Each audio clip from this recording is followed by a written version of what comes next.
سب سے اچھا عمل وہی ہے جو صدق کے ساتھ کیا جائے۔ جو بندہ کھانے پینے میں اپنا حساب کتاب نہیں رکھتا وہ حیوان سے بھی بدتر ہے۔ اوقات معینہ پر مفید غذا کھانا اور احتیاط اور اس کے علاوہ خرچ کرنا البتہ انسان ہی کا کام ہے۔ اصل جوان مردی یہ ہے کہ کتنی مشکل کیوں نہ آ پڑے تو کسی کے سامنے ہاتھ مت پھیلا۔ جو نعمت اللہ نے تجھے دی ہے اس پر گزارا کر۔ جو اپنی جوانی میں اچھے کام نہیں کرتا وہ بڑھاپے میں بھی اچھے کام نہیں کرتا۔ جوانی میں اچھے کام کرو کیونکہ اللہ کو جوانی کی عبادت زیادہ پسند ہے۔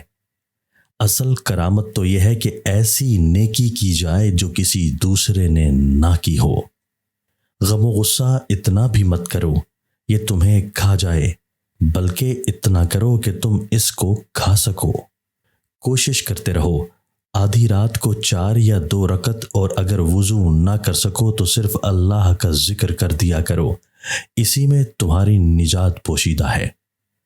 3 گروہ کبھی نجات نہیں پائیں گے، اول بخیل، دوم کاہل اور سوم ملول۔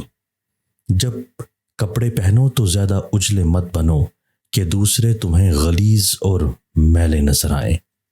جو بھی بندہ اپنے گھر والوں کے ساتھ اچھا سلوک رکھتا ہے تو سمجھ جاؤ وہ ظاہر و باطن دونوں لحاظ سے اچھا ہے۔ جب علم حاصل کرو تو پھر اس پر عمل پیرا بھی ہو جاؤ۔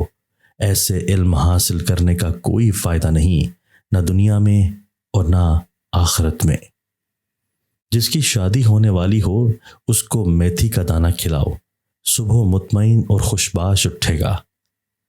خائف وہ نہیں جو رو کر اپنی آنکھیں پونچھ ڈالے اور پھر گناہ کرے، بلکہ حقیقی خائف وہ ہے جو خوف الہی سے گناہ ترک کر دے۔